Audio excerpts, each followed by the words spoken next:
je sais pas tellement si la question relève de l'indécence, parce que l'indécence, on serait encore sur le plan moral, etc. Moi, je pense que ce qui est quand même intéressant, c'est de regarder un petit peu aussi certains éléments de cette affaire. Monsieur Ghosn a vécu pratiquement en fait 20 ans au Japon, même si on se doute bien qu'il n'y a pas vécu.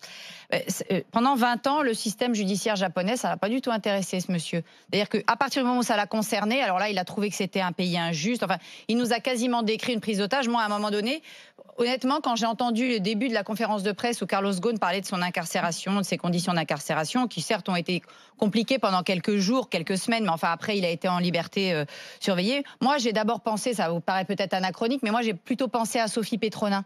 Voilà, hein, notre compatriote qui est otage des djihadistes dans le Sahel. Je pense que elle, sa situation est autrement plus compliquée que celle de monsieur Carlos Ghosn. Mais enfin bon, bref.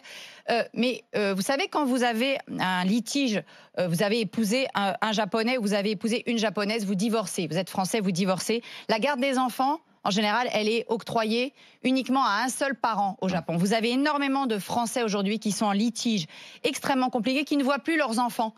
Ça, monsieur Carlos Ghosn, ça l'a pas intéressé quand il vivait au Japon. Il n'est pas là pour non, mais je dis simplement que le système judiciaire japonais, on le connaît, et en France, on sait. Il y a beaucoup de Français qui ne fonctionne. s'intéresseraient au système judiciaire français uniquement s'ils étaient directement concernés. Mais tu es en train de nous prouver qu'il est bien injuste, donc il a vécu un système injuste. Le système japonais, c'est le système japonais, il y a la souveraineté des États, le système judiciaire. Il n'avait qu'à pas accepter d'être le chef d'entreprise d'une grande industrie japonaise. Ah bah oui, non mais il faut se renseigner, puisque maintenant il nous dit je vous déconseille d'aller au Japon, sinon vous risquez de finir en prison pour la fin de vos jours. En général, on va en prison parce qu'on a fait aussi quelque chose. Je veux bien qu'on nous explique qu'au Japon, tous les gens, c'est la politique de l'aveu.